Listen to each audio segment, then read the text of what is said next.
안녕하십니까, 이진우입니다. 지역가입자로 건강보험료를 내고 계신 분들 중에 소득이 2019년보다 2020년에, 그러니까 재작년보다 작년에 소득이 더 줄어든 분들 꽤 있으시죠. 아마 코로나19 때문에 많은 분들이 그런 경우일 것 같은데, 그런 분들은 건보료 조정 신청이라는 걸 하면 건보료를 좀 줄이실 수 있습니다. 잠시 후에 그 내용 자세하게 전해드릴 거고요. 올해 초에 달걀 가격이 많이 올라서 정부가 외국에서 달걀을 수입해 오기로 했던 뉴스 들으셨던 기억이 있으실 겁니다. 그런데 정부가 꽤 달걀을 수입해서 공급을 하고 있는데도 여전히 달걀 가격은 안 떨어지고 있습니다. 이유가 뭔지 취재한 내용 전해드리겠습니다.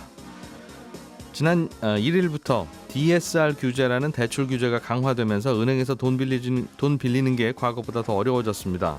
그런데 몇몇 대출은 이 DSR 규제가 적용되지 않습니다. 대표적인 게 전세자금 대출인데요.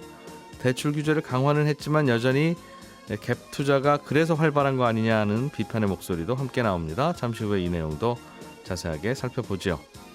7월 5일 월요일 손에 잡히는 경제, 광고 듣고 시작하겠습니다. 복잡한 경제 뉴스들 최대한 쉽고 재미있게 잘 전달해 보겠습니다. 손에 잡히는 경제 박세훈 작가님, 그리고 김현우 행복자산관리연구소장님 평소처럼 앉아 계시고요. 오늘은 고란경제 전문기자 나오셨습니다. 어서 오세요. 네, 안녕하세요. 자, 건강보험료를 월급에서 떼는 분들은 직장가입자. 네. 이분들이야 별로 신경 쓸 건 없고. 네, 자동으로 나가니까요. 예. 네.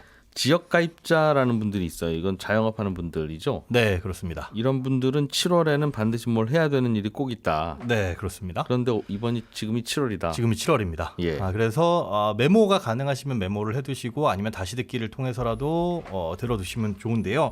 일단은 건강보험료는 소득과 재산에 따라서 부과가 되죠. 지역가입자는. 예. 그런데 이 소득을 언제 걸로 보느냐. 작년 소득을 올해 5월에 신고해서 그 신고된 소득이 7월에 확정이 되고 네. 이 소득이 건강보험공단으로 넘어가는 게 10월.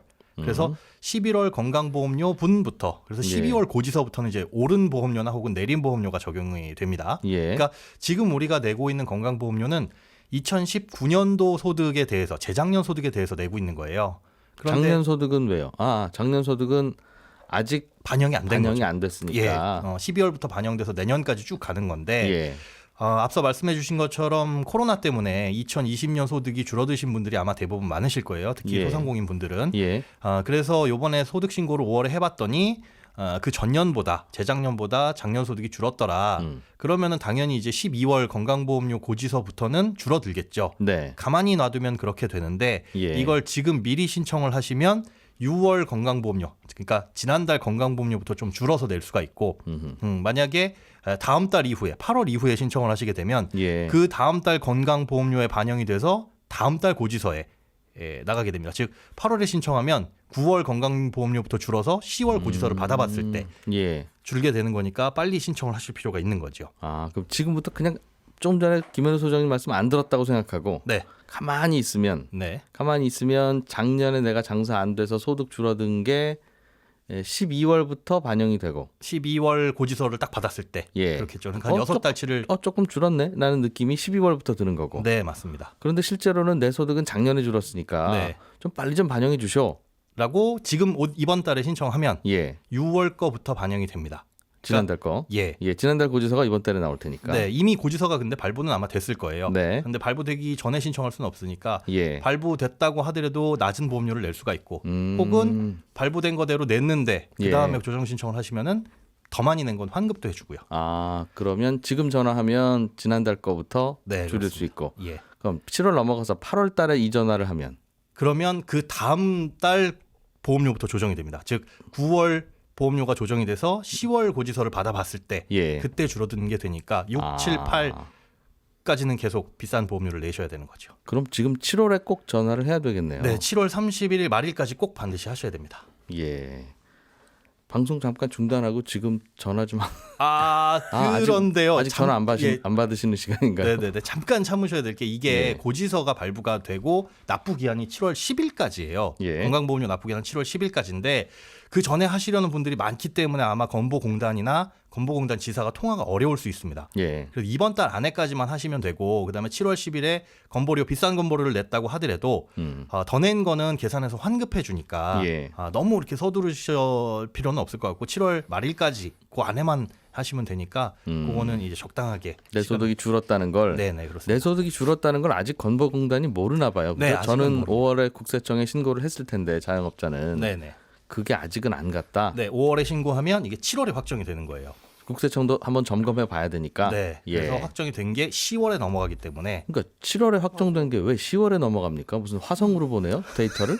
그냥 구조적으로 빨리 할 수는 없나요? 왜 개별 신청해야 되는지. 그러게요. 이 국민건강보험뿐만 아니라 국민연금이나 이런 자료들도 다 이제 10월에 연계가 됩니다. 연계되는 시점이 10월로 정해져 있는데 예. 그 시점이 왜 10월인지는 죄송합니다만 파악을 못했습니다. 아니 그렇다고 치면 네. 그러면 10월에 넘어갔는데 아이고 줄으셨네 이분은 소득이. 네.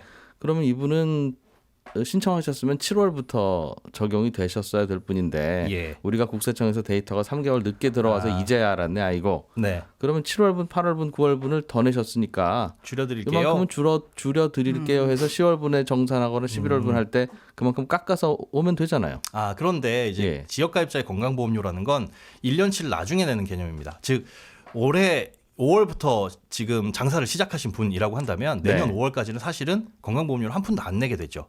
예. 그리고 5월에 신고한 걸 이제 11월, 12월부터 돈을 내시기 시작하니까 예. 어떻게 보면 옛날에 안 냈던 걸 지금 내는 개념이라서 그게 조삼모사이기는 해요. 그런데 사실 줄여주는 게 조금 덜 내는 겁니다. 전체적으로 봤을 때는.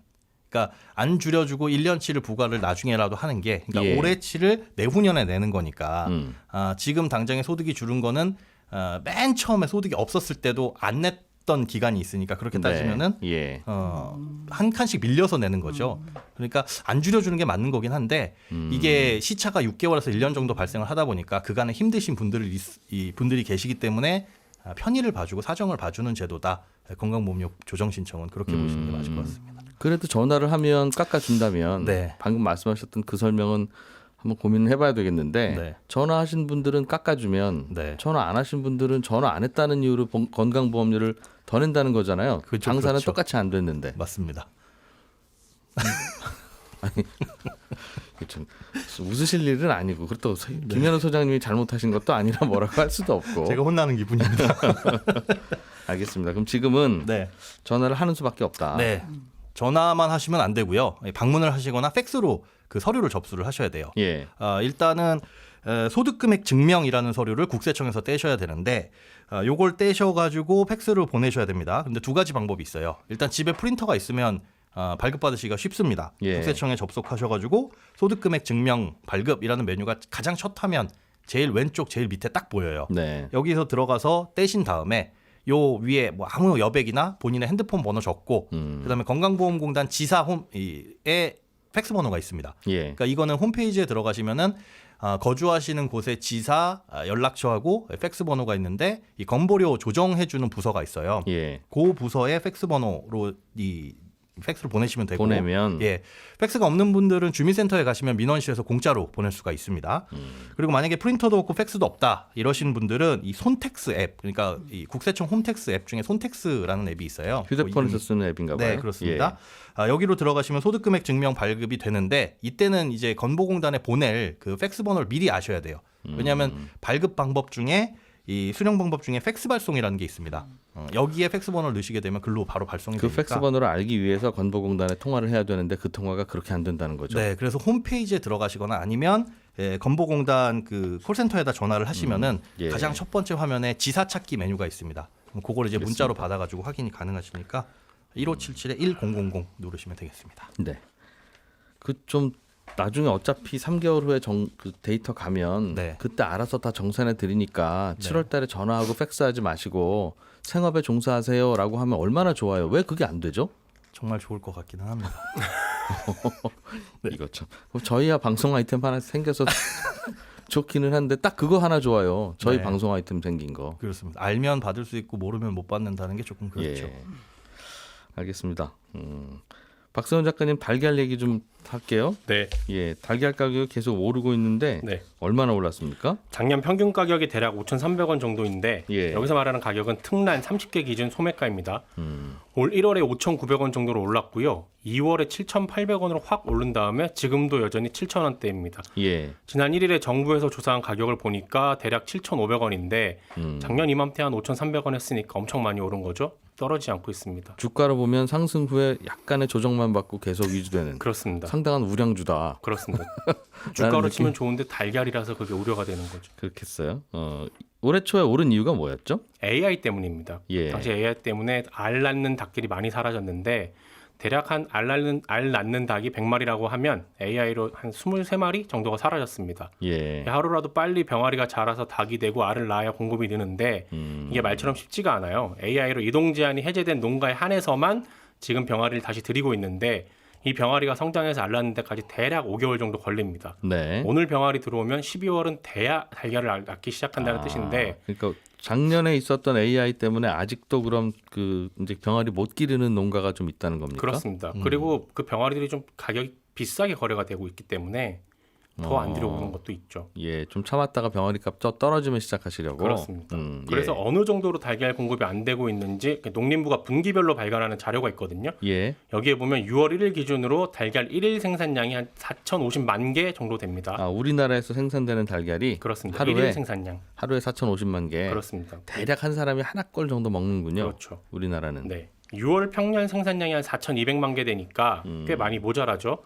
그래서 부랴부랴 정부가 다른 나라에서도 달걀을 수입하고는 있는데 또 지금까지 수입된 양을 제가 계산해 보니까 대략 일평균 130만 개 정도 됩니다. 130만 개. 단순 계산으로는 여전히 20만 개 정도가 부족한 상황입니다. 그러네요. 한 150만 개 정도 생산량이 줄었는데 네. 정부는 수입을 130만 개를 하니까 그렇습니다. 20만 개 정도 부족하다. 그렇죠. 하루에 필요한 달걀은 약 한 4천만 개 남짓이니까 네. 20만 개면 조금 좀 부족은 네. 하네요. 조금 부족합니다. 없으면 안 먹지 할 만한 게 아니라 네. 이게 꽤 생필품이잖아요, 이제. 그렇죠. 그래서 값이 오른다. 그렇습니다. 공급이 부족한 거 말고 수요가 늘었어요. 지금 달걀 가격이 너무 올라서 우리가 잊고 있던 게 뭐냐면 예. 작년 달걀 가격 5,000원도 그 전년도인 2019년에 비해 1,000원 정도 오른 거예요, 사실은. 작년에는 AI 파동도 없었는데 왜 올랐나 봤더니 코로나 때문입니다. 코로나 사태로 사람들이 외식을 안 하고 집에서 밥을 먹게 되고 집에서 밥 먹을 때 달걀을 요리에 많이 썼던 거죠. 그렇지. 집에서 밥 먹을 때는 계란으로 요리하는 게 제일 많아요. 많이 간단하죠. 들어가요. 네, 밖에서 달걀 요리 잘 못 먹잖아요. 뭔가 저희가. 아쉽다 싶으면 그냥 계란 하나 넣으면 네. 되니까 프라이를 하든 뭘 하든. 그래서 작년에도 지금하고 비슷한 기사들 났었어요. 찾아보니까 달걀 가격 급등으로 소비자 물가 크게 올라 인플레 시작되나 이 기사가 지금 나오는 기사가 작년 이맘때 똑같이 났었어요. 근데 올해는 작년보다도 소비가 더 늘었어요. 이게 가구당 평균 계란 구매량을 보니까 작년 1분기에 가구당 한 130개 정도 샀다면 예. 올해 1분기에는 평균 8개씩을 더 샀습니다. 이게 가격이 오를 거라고 생각을 하니까 평소에 10개 사던 사람이 20개를 샀기 때문이라고 해석이 됩니다. 왜 올랐는지는 정확하게 모릅니다. 이건 해석입니다. 예. 얼마나 더 샀다고요? 잠깐만. 작년 1분기에 가구당 130개 정도. 3개월에 130개를 사 먹었는데 한 네. 집에서 네, 요즘엔 140개쯤 먹는다. 그렇습니다. 예. 그 정도 됩니다. 그러니까 공급은 평년보다 안 되는데 소비는 평년보다 늘었으니까 예. 여전히 한 10% 정도. 가격은 오르고 하나가 이유가 또 있는데 달걀을 대형마트에서 사느냐 아니냐에 따라서 가격이 조금 다르거든요. 지금 네. 대형마트에서는 정부가 준 20% 할인 쿠폰을 쓸 수가 있어요. 소비 쿠폰을. 그러다 보니까 사람들이 대형마트로 몰리게 되고 네. 그러다 보니 대형마트에서는 금방 달걀이 다 팔립니다.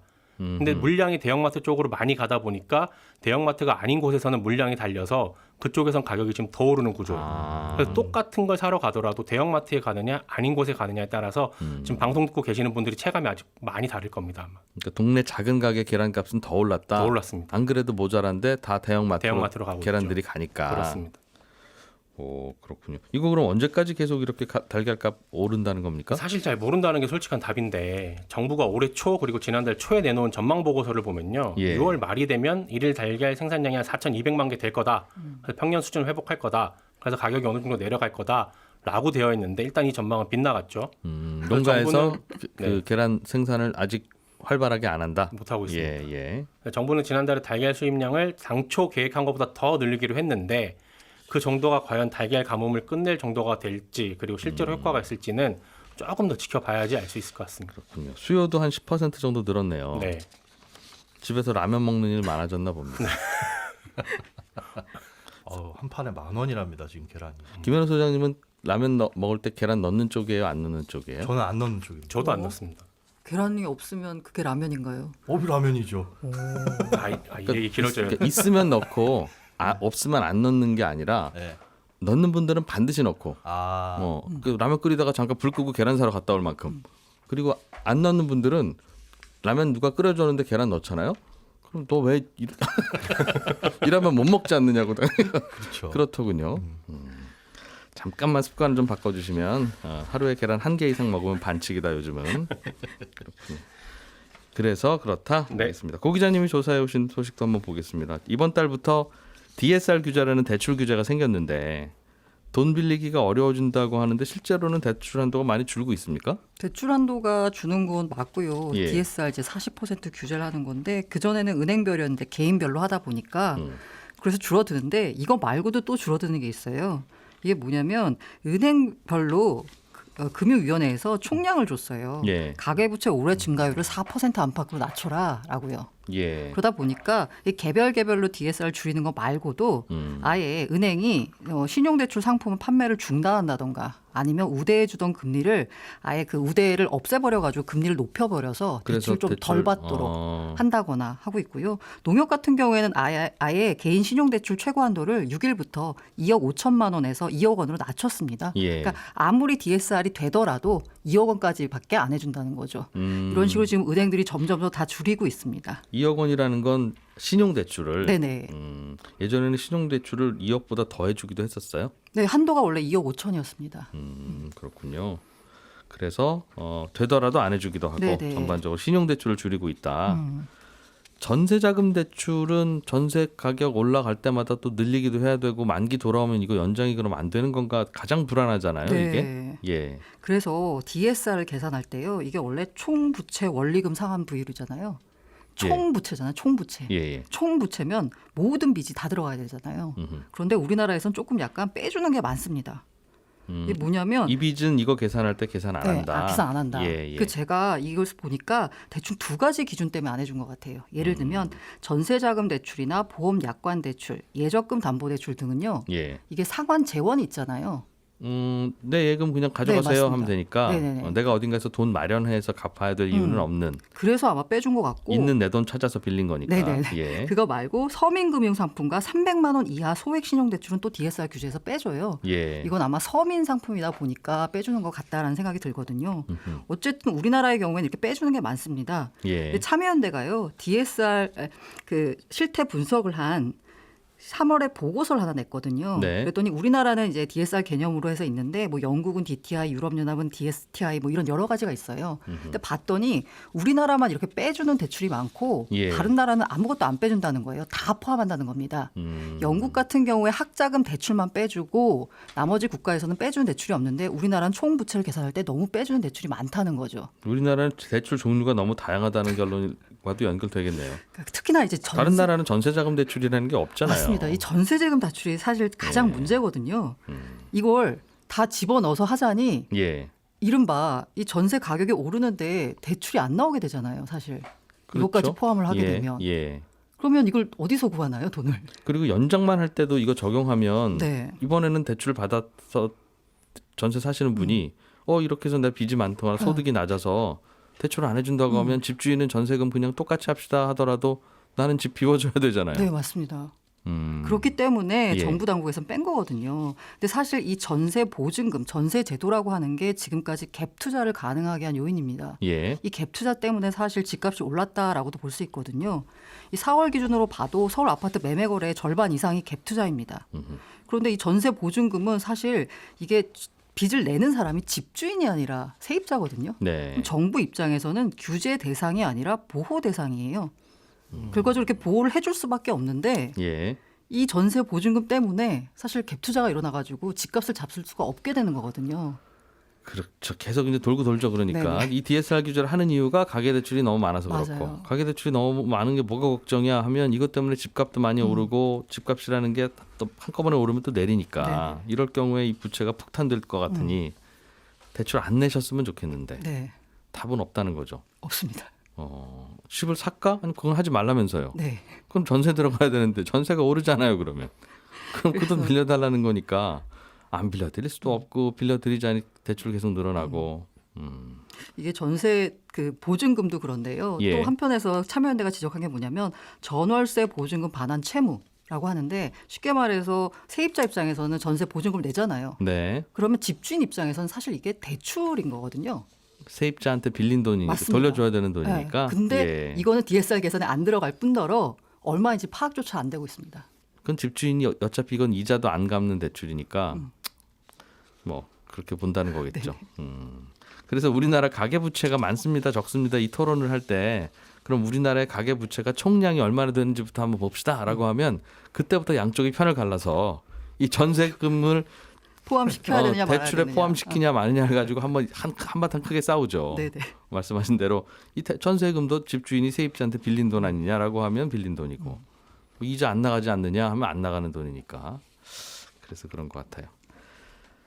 짧은 소식 하나만 더 보죠. 정부가 이런저런 대출 지원하는 약속도 하고 홍보도 하고 하다 보니까 이런 거 관련해서 사기 뭐 혹은 보이스피싱 이런 게 또 늘어나나 보네요. 네, 정부 특례 보증 대출 지원이라고 하는데요. 예. 저도 오늘 아침 8시 7분에 또 받았습니다. 그 전에도 받았는데 마침 이 다루는데 문자를? 또 받았거든요. 예. 네, 저도 문자를. 20분쯤에 받았어요. 똑같은 거. 저만 안 받았네요. 네네.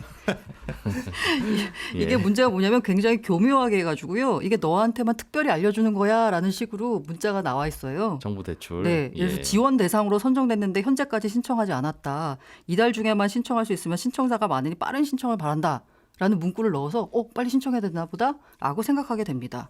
그런데 그거 아니고요. 몇 가지만 명심하시면 되는데 첫 번째가 서민금융진흥원, 국민행복기금을 포함해서요. 문자나 전화로 대출 상품 광고를 하지 않습니다. 네. 금융회사 명의 대출 광고는 사칭 가능성이 높습니다. 예. 누구나 대출, 신용불량자 대출, 불법 대구 광고를 의심해 봐야 됩니다. 하여튼 문자로 날라오는 이런 건 없다. 네, 맞습니다. 대출은 알겠습니다. 고란 기자님 고생 많이 하셨어요. 고맙습니다. 잠시 후에 광고 듣고 다시 돌아오겠습니다. 네, 오늘도 이런저런 중요한 뉴스들 전해드렸습니다. 지역 가입자, 건보력 지역 가입자분들은 건강보험공단 홈페이지 들어가시거나 1577-1000번으로 전화하셔서 일단은 확인 좀 해보셔야 되겠다는 거 하고 가능하면 이제 당분간은 라면 끓일 때 계란 안 넣으셔도 되는 분들은 넣으시지 마시자 이런 얘기 등등 전해드렸어요. 손에 잡히는 경제 내일 아침 8시 30분에 올 거고요. 잠시 후에 11시 5분에 손경제 플러스에서 뵙겠습니다. 고맙습니다.